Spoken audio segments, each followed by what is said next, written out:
Check the mic and make sure it sound right, boys.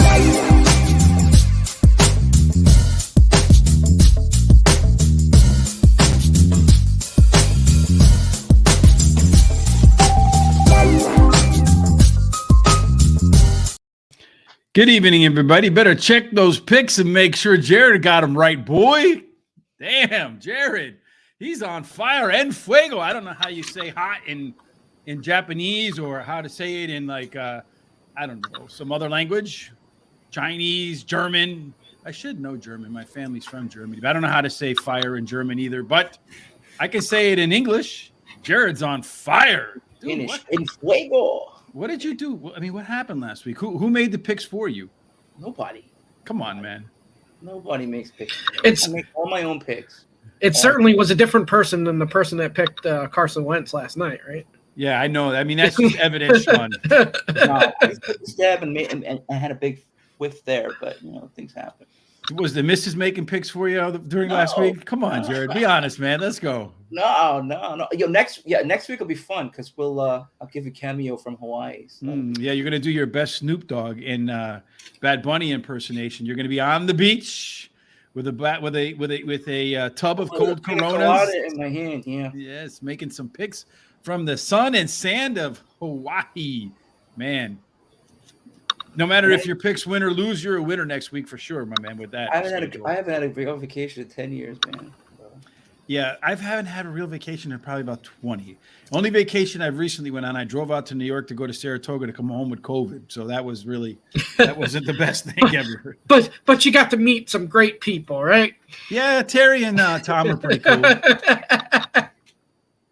I don't know about that Shawn character. He's the one that he was the host carrier that gave me the.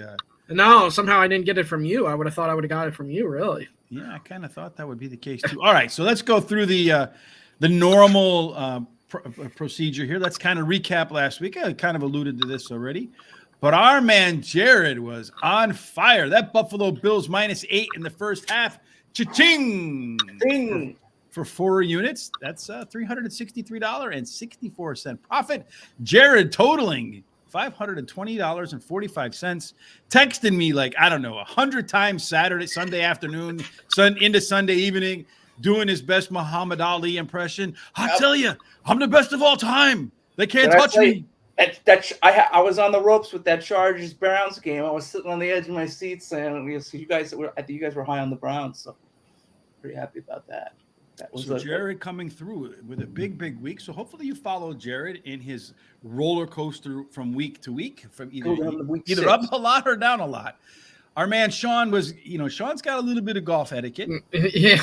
Because I made a mistake last week, which almost never happens, believe me. But I accidentally counted a win in Sean's column. That should have been a loss. So last week I said that his back had to be hurting from carrying us. Well, my back has to be hurting from picking him up and fixing that error. So yeah, you remember my reaction too. Now we know why my reaction. I was trying to figure out what was going on there. But Sean, tough week with that. Got off to a slow start with that Broncos with the under parlay, and that Broncos team losing, driving Sean completely nuts. Another series of 100 texts. What's wrong with these guys? If they just run it, if they throw a 5-yard pass, the game's over. Why they got to throw it in the end zone? Yeah, I wasn't the only one. And, let's not relive that again. Yeah, I'm sure like half the country or more feeling the same way. Lucky for us, we get to watch the Broncos again on Monday night. Yeah. Any worse than Thursday night shitter last night. So, hey, this is a children's show, my friend. All right, so for me last week, I made $209.52. My Dallas Cowboys coming through for me as a plus $200 money line. Again, I split my bets up between the money line and the points. That worked out well for me on the Bengals because they covered with the points but missed on the money line. Derek Carr scaring the hell out of me with that 1.5 TDs. Fortunately, that one came through in the end. And another series of texts with Jared and I told him I would bet that Mahomes gets 3 before Carr gets 2, and that was at halftime when they both had 1. So, all right, $209.52 for me. So year to date, this is what we look like. Jared with that monster week coming up from way underwater. to up $163.29. Shawn, deep in the red. He is the official anchor of the show. Yeah, you said about golf. I'm yelling 4 a lot. Get out of the way. You should be yelling, instead of 4, you should be yelling fade. Yeah, fade, definitely. Rich holding the title belt right now, Jared, up $248.48. And as a team collective, we're down $218.60. So there's probably a lot of accounts out there that wish they were only down $218.60. Shawn shakes his head in agreement. Yeah. Right. Well, I mean, I'm minus 630 on there. Jeez. All right. So, yeah, the funny thing is Shawn started off the season coming out of the box 5 units, 4 units, 3 units, 2 units. And now all of a sudden he's 1. Yeah, everything's 1. Let's get that out of the way right away. Yeah, Detroit smacked you back, and that's really what hurt you. Well, that game killed him because it was a $200 swing, right? From being up 100 to being down 100. Yeah. So that would have been it would have made him positive that had number come through for him. If Russell Wilson doesn't throw an interception, then Shawn's in the green as well last week. And that Kansas City pick earlier a couple weeks ago with the 5. Yeah, those are 2 killers, man. The Indy game, yeah. So let's get to this week. Jared, loving himself some more player props. He didn't have enough of getting kicked in the teeth by Carson Wentz. So he's going to try to see how well his teeth hold up against Devin Singletary going under 43 yards in rushing and Kelsey under 78.5 yards receiving. 1 unit on Singletary, 2 units on Kelsey on a game that should feature a lot of offense. Passing attack expected in that game. I'm just going to sit back and watch that. That should be the crown jewel of the Week 6 game. So if you think there's going to be a lot of passing, how come you have Kelsey under 78? Because I think he's going to get underutilized in this game. I think it's going to be the Kansas City Chiefs and the Buffalo Bills going score for score. And I don't think he's going to get so much utilized in this game. I still think he's going to get a touchdown, but I think his receptions are going to be down. I think Mahomes is going to be in a shotgun formation, and they're going to be going to the wideouts for a lot of deep play action passes to keep up with Buffalo scoring. So that's why I'm going a little bit under the number. These projected to get 79 yards receiving this week. So so you're going to go under 79 on his projection. Under, and I think we can make that bet hit. So I'm going underneath this week. So Rachaad White, also another player prop. Shawn, any thoughts on? Hold on, any thoughts on Singletary and Kelsey? Singletary, okay.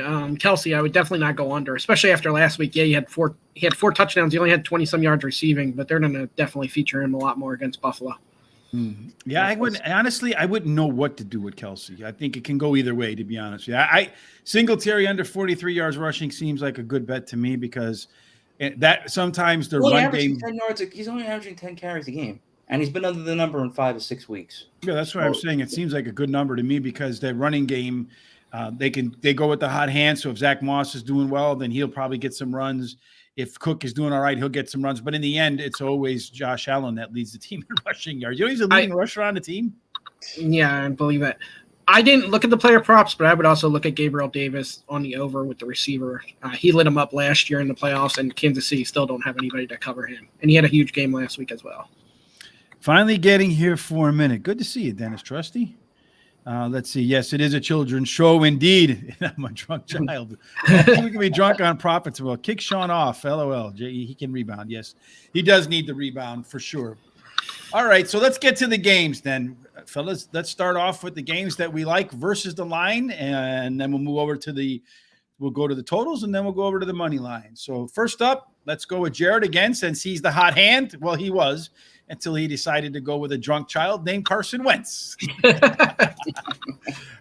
Of course we kid, but just in case Carson's listening, we're not, you're not drunk. Child, yes, but drunk, no. You like the Ravens minus 5.5. And when I saw this, I almost felt like, why am I typing this in here? You're the biggest. Yeah, I know. I think exists. Unfortunately, I can't drink the Kool-Aid this week because, I think I'm going to get a taste of smack back to reality. This Ravens run defense is pretty good, not terrible. It's pretty decent. And I have no secondary. And I think this is a vertical game for Lamar Jackson. This is a big game. This is a come-out game for Mark Andrews. So, I mean, I think Mark Andrews is probably He hasn't had any of those yet. 25 yards receiving plus maybe 2 touchdowns. They're going to rip apart our secondary, unfortunately. And I think the Giants are going to try to be chasing. And I don't know how the Giants are going to get any points because my wide receiver core is who will show up to play every week. And I just don't know how they're getting it done. So perhaps we're overachieving right now. I'm not saying I'm not happy with the results, but this is the week where we probably get smacked back down to earth. I think they'll keep it close in the second half.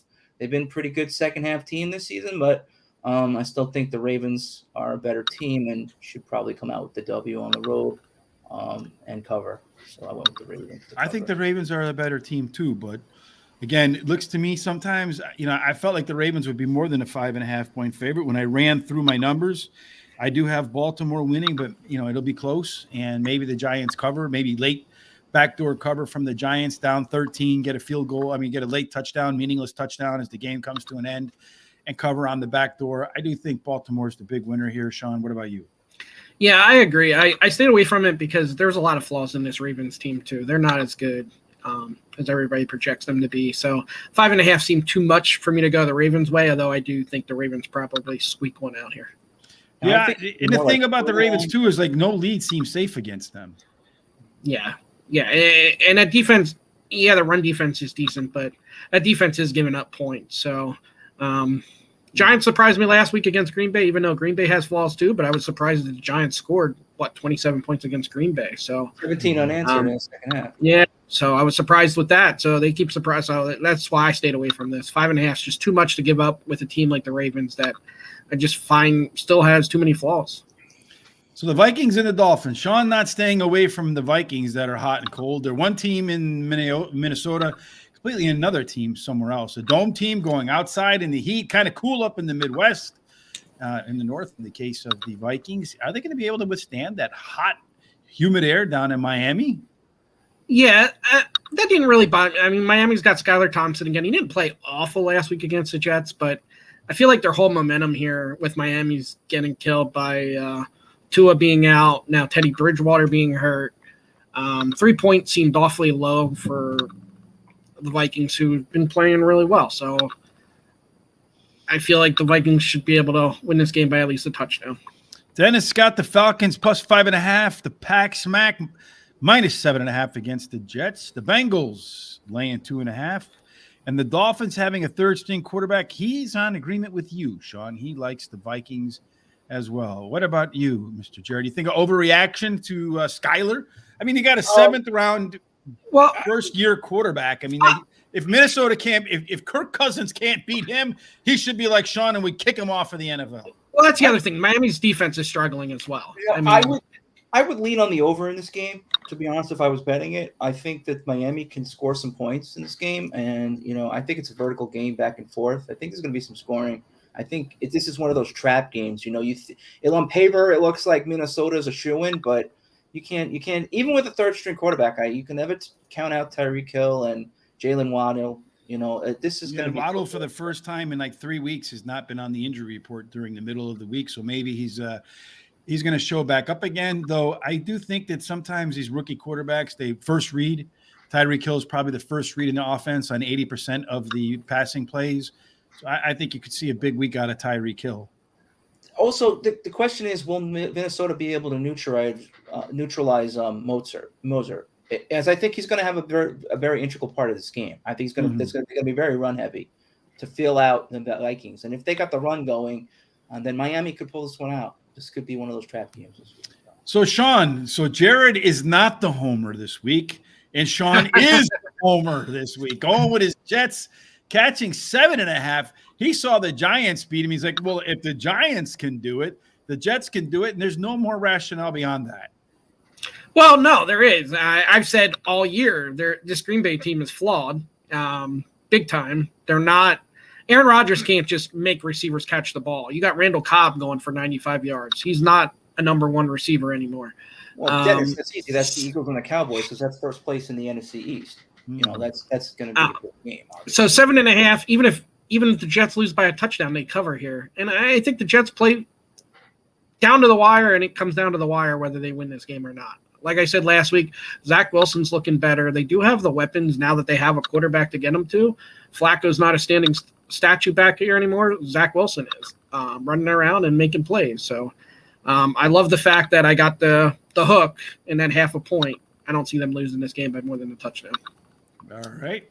Jared, you just hate the Jets because you're a Giants fan. So yeah, I hate the Jets, but I mean, I could see Sean's logic because you just don't know what kind of Green Bay team's going to show up. They're having a lot of problems with that pass defense. I think that Jets. He's probably right. The Jets are going to be able to run the ball. I think they'll be able to run the ball effectively against Green Bay. The question is, which receiver is going to show up? Is it going to be Cobb? Is he going to make some plays in that? And they're going to have any big passing plays on the Jets? I don't know. And the question mark is with Alan Lazard. Will he show up in this game? You still don't know what kind of Green Bay team you're going to get. So, I mean, I have to agree with Sean. The Jets will probably cover the spread. I can see Green Bay winning this game 27-20. Green Bay is much different in Lambeau Field. I think the Jets got their surprise win of the year last week.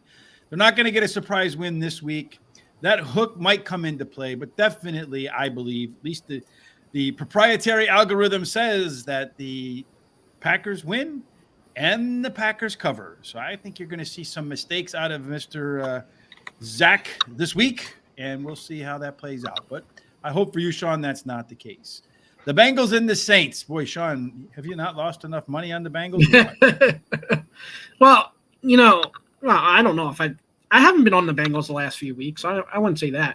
The Bengals offense has come around here. They're starting to protect a little bit more. The Saints, I'm just not a believer in the Saints team. I think the Bengals giving up 3 is perfect here.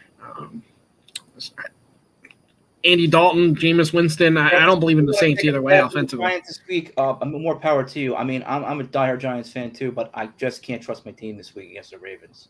If they shock me, I'll be extremely surprised. I just think this is one of those games this week. They're going to get smacked back to earth, and it's going to regrouping. Where they're going to have to regroup.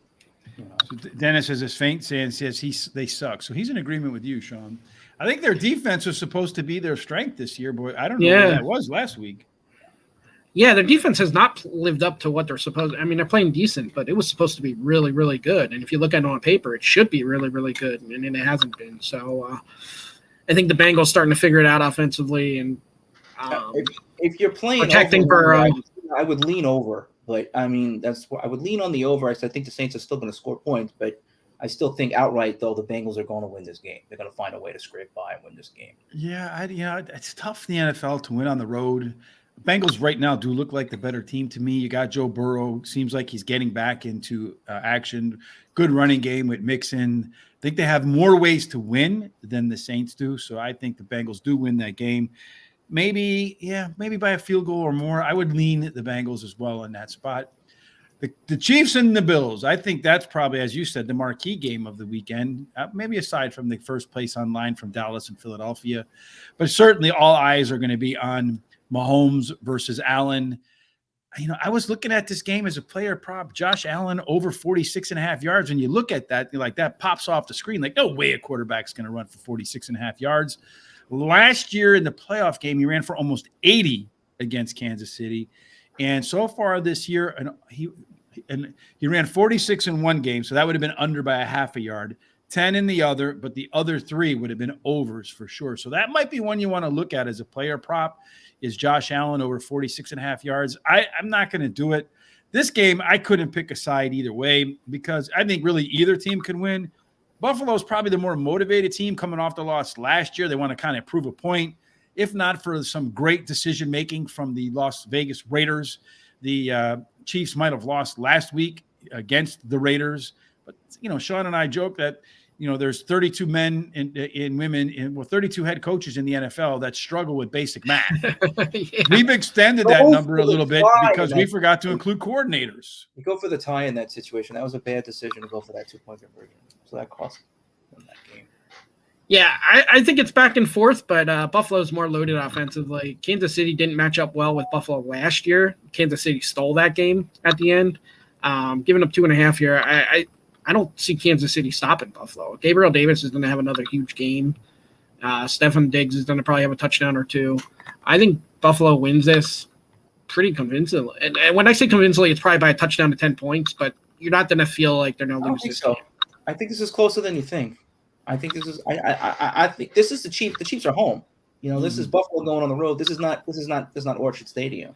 This is Kansas City, and I think Kansas City has a little bit of chip on their shoulder to even play this game even with more. To be an underdog at home. They're an underdog. Yeah, they're forecast as an underdog. And that would be the only thing. Mahomes, I think he is undefeated as an underdog at home. He hasn't done it much, but he has won every. But I feel like it's different this time. And talk about Josh Allen over the yards. I feel like any game Josh Allen wants the yards, he can get it. And in the bigger games, he'll run more because it's worth more. So that would be a good bet because he's going to put it all on the line definitely on Sunday. All right, so this might be one spot where we can go over. We'll slide over here a little bit because I got as high scoring as this game is going to be, I think, on paper, I'm actually going to take the under. As we talked about before, there's numbers in the NFL where they're too low. 30 under 40 as a line, I think is too low. And once you start getting over 52, 53, 54, it starts to get too high. Although these two teams could be over 54 at halftime, and I'll feel like an idiot for taking that side. But, you get 1 9-minute drive that turns into a turnover at the goal line or a field goal attempt or something that goes wide, or a wise decision by a coach to go for it on 4th and 1 and leave points on the board at the beginning of the game, something like that. And it's really tough to get over 54 then. So I'm going to go under 54.5. I'm going to be like, those fans that close their eyes and turn away for the entire game. I could see 51. I don't know about 54.5. I'd have to agree with you there. I see 24, 27. Well, I think they combined for like 100 last year. They make 108. Yeah. You might know by the end of the first quarter. This is that kind of game. Win during the regular season. I'll see you. I'll see you in January for the revenge game, and that's what Buffalo's trying to to make a statement here. So Jared doing a cardinal sin here. No, he's not doing the cardinal sin yet.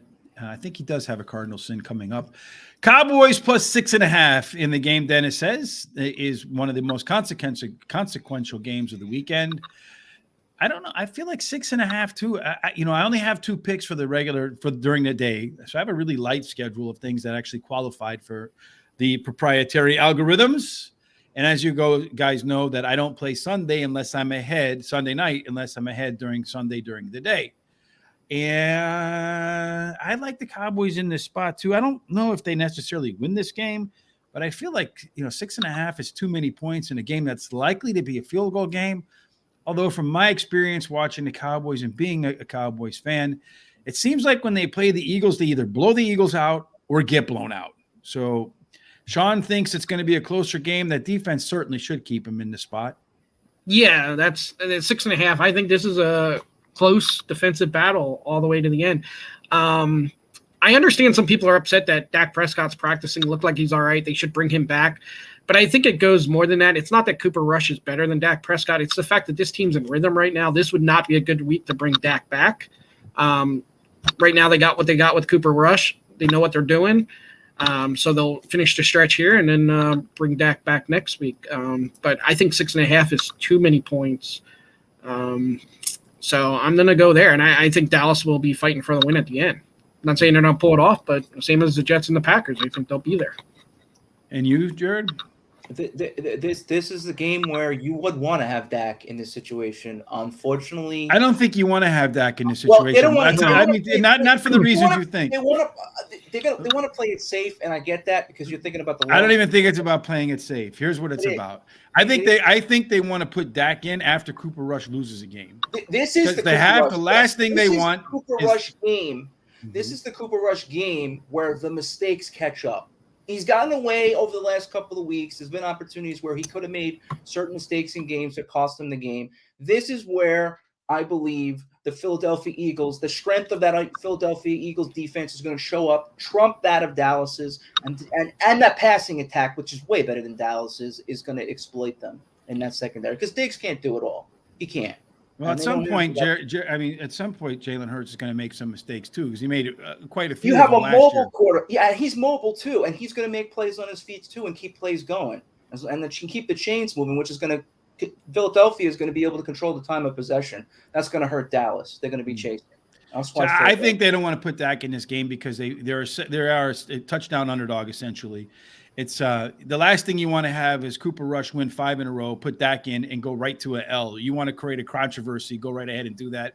I think they want to stick Dak in off of a loss, and that way there isn't a controversy down in Arlington, Texas, and Jerry Jones can confidently put Dak back in that spot. You also don't want to put. I mean, Prescott's been out for 3-4 weeks now. You don't want to put him back in a big game like this and be rusty. You got what you got in Cooper Rush. I think you're better off right now. Right? You don't have to put him in there. So if he loses the game, then you have nobody to blame but the backup quarterback. That's exactly what Dallas is doing.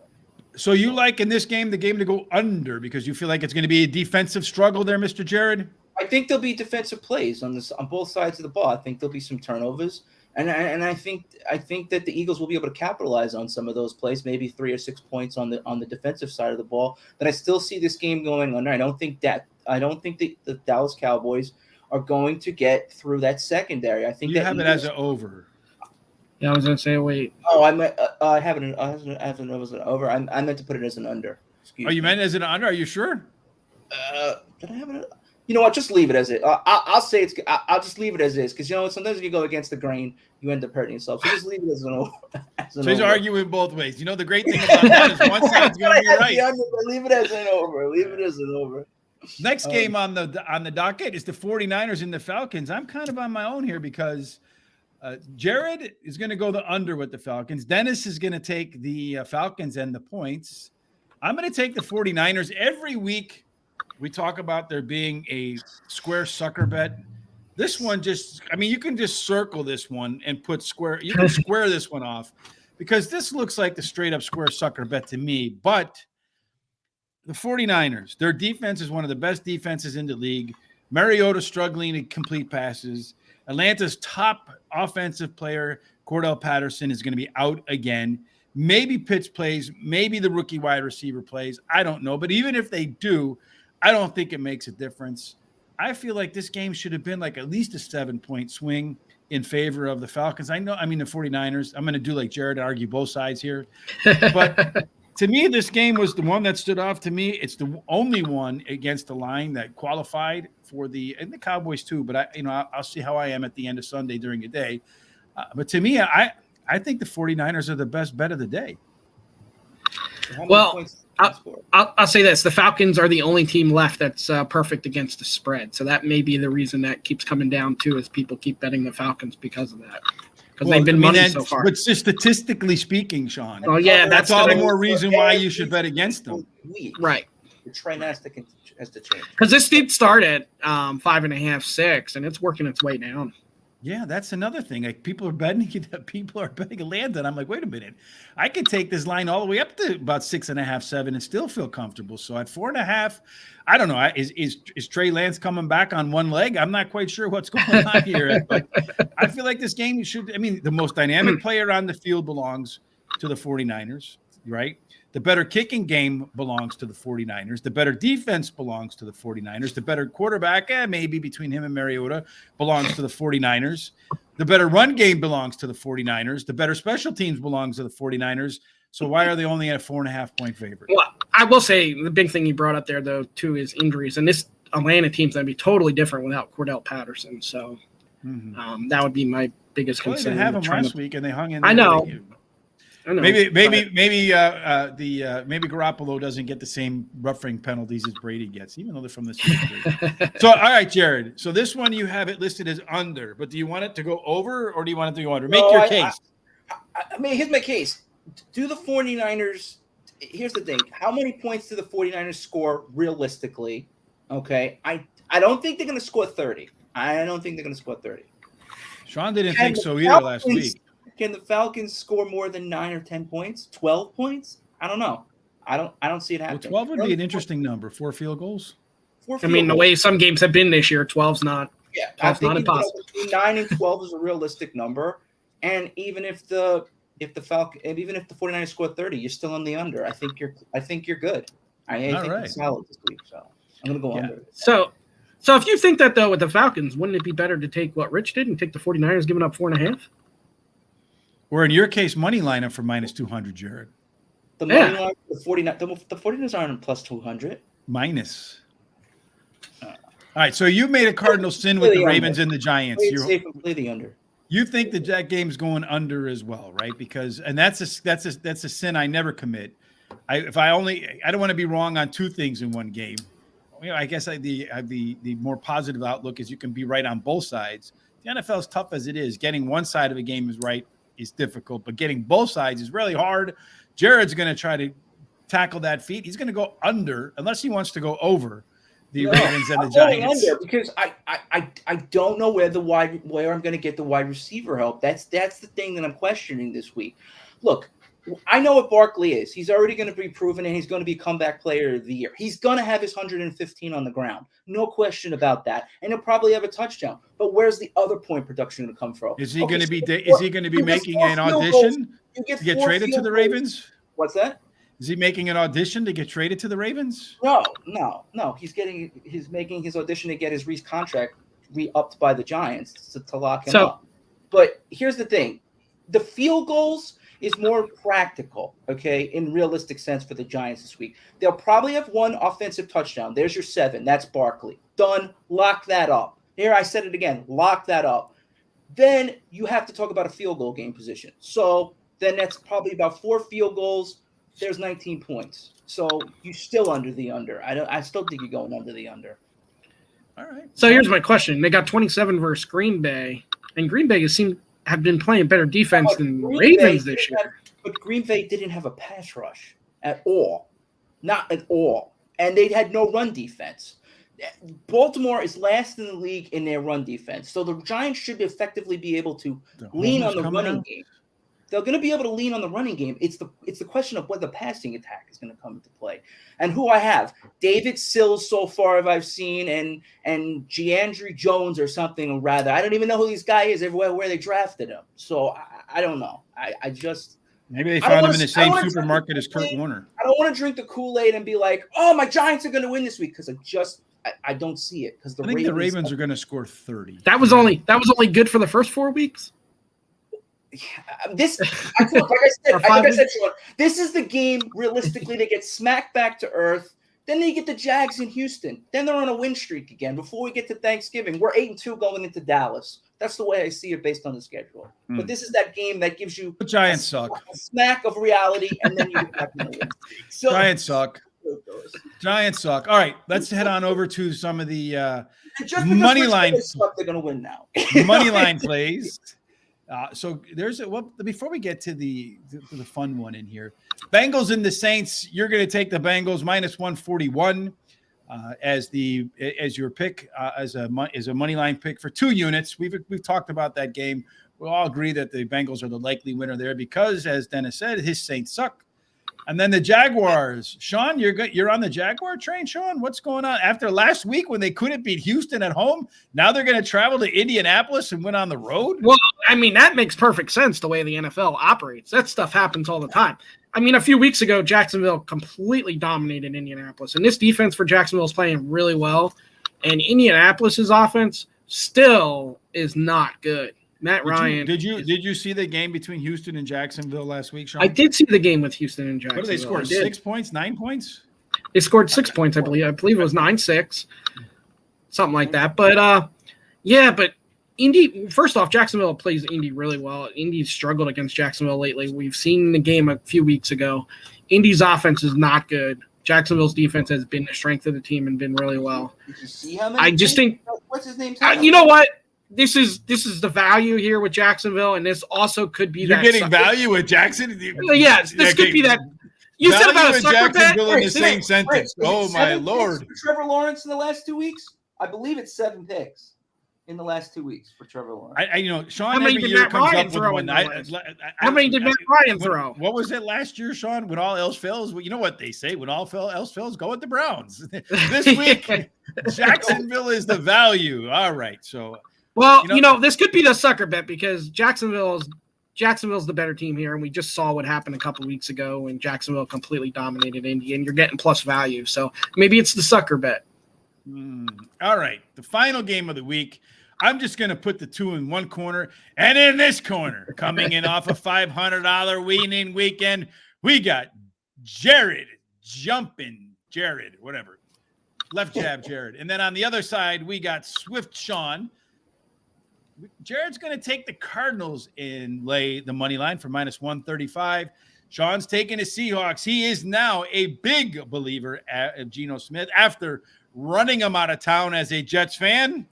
Now he wishes he had him back. All right, gentlemen. No. Have at it. No. Well, I am 0 for 2 for picking Seattle, but it changes this week.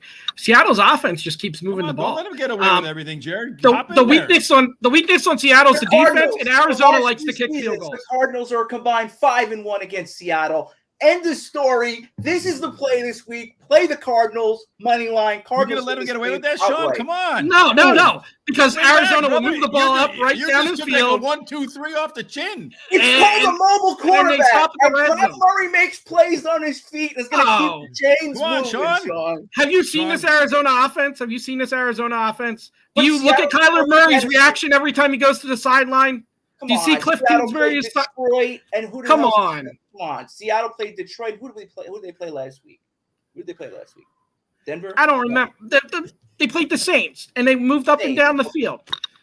Arizona moves up and down the field, and they settle for field goals. Seattle gets touchdowns. Seattle's defense is just divisional matchup, 4-0 against the spread in the last 2 seasons. 5-1 straight up. Go with Arizona this week. Arizona wins this game straight out. All right. Arizona's offense was a lot better than. Let's go to the scorecards. And Judge 1 has it. 10-8 round for Jared. Oh. Number 2 has it 10-8 for Shawn. Uh-oh. So, Dennis, you're the tie-breaking vote there. What's your score? All right. Well, that wraps it up for this week, folks, in terms of our picks. As always, you can get the entire worksheet over here, and there's a link below. For the Google Sheets that we have, where we keep track of every single thing we've done so far. We're completely transparent in all of our picks. We even come on and admit that Shawn texted me, hey, man, I made a mistake. So I appreciate that. So we have a lot of golf etiquette in our NFL picks. So keep track of what we're doing. We're keeping track of what we're doing. And then I have my entire sheet for the whole week right here so you can see how it works out. If I wasn't out playing golf yesterday in the Windy City, in 30-mile-an-hour wind, seeing if I can break the remaining 3 clubs in my bag because the other 9 don't hold up well to my knee, I would have probably gone with the Commanders yesterday, but I would have been crying when that last pass went into the end zone. All right, folks. One last thing. If you're going to do some college football, Shawn, you got any college football? I know you can't help yourself. Who'd you bet on tonight? I didn't bet on anything tonight. Oh, make an ass out of me. Thank you. Yeah, nothing at all. So you got Michigan? I probably Penn State with 7, but I will say Illinois plus 6.5 against Minnesota tomorrow is pretty much a lock. I don't see Minnesota winning that game by a touchdown. Illinois might win. John, have you not learned anything yet? Illinois is pretty good, man. 2 years and you still use those words. All right, so if you're looking for some college football plays, head on over to the picks from the professor. There is a link in the description below, along with the link to our Google Sheet, so you can view all of our picks for this week. You can review all of our work in the past, and then see who you want to fade, who you want to play, and who you want to watch. And then you can also put your scores in. Florida State tomorrow. That's what I want to fade. Fade Florida State. Yeah, I don't really follow. I like Clemson, and Clemson's helping on the defensive side of the ball. This is going to be a big game for Clemson. Mm-hmm. Wow. So if you haven't done so already, please follow us on YouTube. And while you're here, hit the subscribe, hit that bell so when we go live for NFL or for horse racing, which is our forte. Which this past week, I've had a tough week. So I'm ready for a rebound next week with Terry. On Monday when we do Parks, Tuesday when we do Horseshoe Indianapolis, with Charles on Wednesday, where we'll tackle Keeneland. On Thursday, we'll go back to Bank of America, otherwise known as Belmont at the Big A. Make sure you check out Eddie C. and Chris P. with their spot plays. If you're going to do a little bit of midnight racing, Tom and I tonight, we have a great, there's a race tonight in like 1 o'clock in the morning Eastern time. The Everest. Yeah, it's a $7 million. It's a $9 million U.S. race. $9.5. Yep, $9.5 million. It's the richest turf race in the country. Richest sprint race in the world. And then tomorrow they have a bunch of great races, including Baid trying to wrap up his career a perfect 11-0 at Ascot in England. Tom and I make our picks for all of those races. You can catch those picks over on horseracingtoday.net. While you're there, please hit the HRT link. That way you can get yourself, I meant to show this last week, John. I forgot to show this. You're supposed to keep me up to speed, brother. Are we talking You're about supposed the apparel? you're supposed to be my wingman, brother. Hey, bring up the apparel. Ta-da! There you go. Horse racing television. Yeah, Horse Racing Today football hat, man. You can't get that anywhere else. You want to be the class of the party, get yourself an HRT hat. Go on to horseracingtoday.net, hit that HRT gear, and support the show. It's one way you can do it: by a hat or a T-shirt or a sweatshirt. It's getting cold in the north part of the country. Another way you can do it is by following us on Twitter, Facebook, Instagram at Horse Race Today. Please, the like buttons, we appreciate them. It helps us with the algorithms. The farther up we go up the algorithms, the more people come to our shows. Any final thoughts, gentlemen, before we get up and out of here on this Friday night? Well, I'll add to that. We keep thinking of new ideas and everything else, and we're always willing to listen too. I got people all the time that gives me some ideas or gives me some potential guests, which we Is that where you're getting your picks from? No. I'm failing that on myself. If I were you, I would say yeah. Horse racing, like radar belt. Like I got the championship belt for the week because of picks. Like We don't. It's not for the week; it's for the year, Jared. Year. No, they don't hand out a Lombardi Trophy the guy that wins out on week 6. A bottle of bourbon or something for his effort. At the end of the year, we'll tally He and see didn't. who's where. He didn't talk this smack in week 1, did he? I don't remember him talking this He smack. actually won week 1. Sean, I haven't been focusing on ponies at all. If I was focusing as much time on ponies as I've been on with the NFL, Rich would be way up right now, because when I tell Rich to pick, it usually comes in. And that's why he gave up horse racing for football. Yeah, because I got to put my efforts into. He's kind of like the Hillary Clinton of commodities. He's so good at it, he's got to leave the money to everybody else. I give it away. I want to spread the love. Spread your wallet with $100 bills. I thought you were going to go somewhere else with that. Good thing you did it. All right, everybody, have a fantastic evening.